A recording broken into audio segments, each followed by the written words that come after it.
உங்கள் சிஸ்டத்தில் இதே போல் டிஃப்ரெண்ட்டான அதாவது இமேஜஸ் வச்சுருக்கீங்க, ஃபோட்டோஸ் வச்சுருக்கீங்க, சூப்பராக இருக்குது. அதெல்லாம் வந்து நீங்கள் ஆட்டோமேட்டிக்காக வந்து அதுவாகவே வந்து சேஞ்ச் ஆகணும் அப்படின்னா நீங்கள் இந்த மெத்தடை வந்து ட்ரை பண்ணலாம்.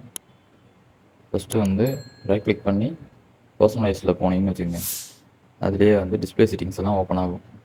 அதில் பேக்ரவுண்ட் செட்டிங்ஸ் உள்ளே போயிட்டு அதில் நிறைய ஆப்ஷன் இருக்கும். பேக்ரவுண்ட் செட்டிங் மட்டும் போயிருங்க. ஃபஸ்ட் ஆப்ஷன் பார்த்தீங்கன்னா வந்து பிக்சர் இருக்கும்.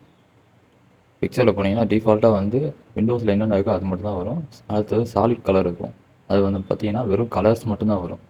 மூணாவதுக்கு தான் வந்து ஸ்லைட் ஷோன்றது வந்து நம்ம ஆப்ஷன். இதில் தான் வந்து நம்ம ஒரு ஃபோல்டரை செலக்ட் பண்ணிக்கலாம்.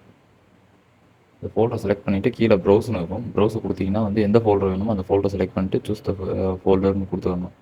கொடுத்துட்டு கீழே பார்த்தீங்கன்னா எவ்வளோ நேரத்துக்கு ஒரு டைம் ஒரு பிக்சர்ஸ் வந்து சேஞ்ச் ஆகணும் அப்படின்னு சொல்லிட்டு டைமிங் செட் பண்ணிக்கலாம். அது கீழே பார்த்தீங்கன்னா இன்னொரு ஆப்ஷன் இருக்கும், ஷஃபிள் த பிக்சர் ஆர்டர். அதாவது நீங்கள் வச்ச ஆர்டரில் தான் வந்து அந்த பிக்சர் சேஞ்ச் ஆகணுமா இல்லை ஷஃபிள் ஆகி ஆகணுமான்னு சொல்லிட்டு கேட்டிருப்பாங்க. உங்களுக்கு எப்படி வேணுமோ அப்படி கொடுத்துக்குங்க.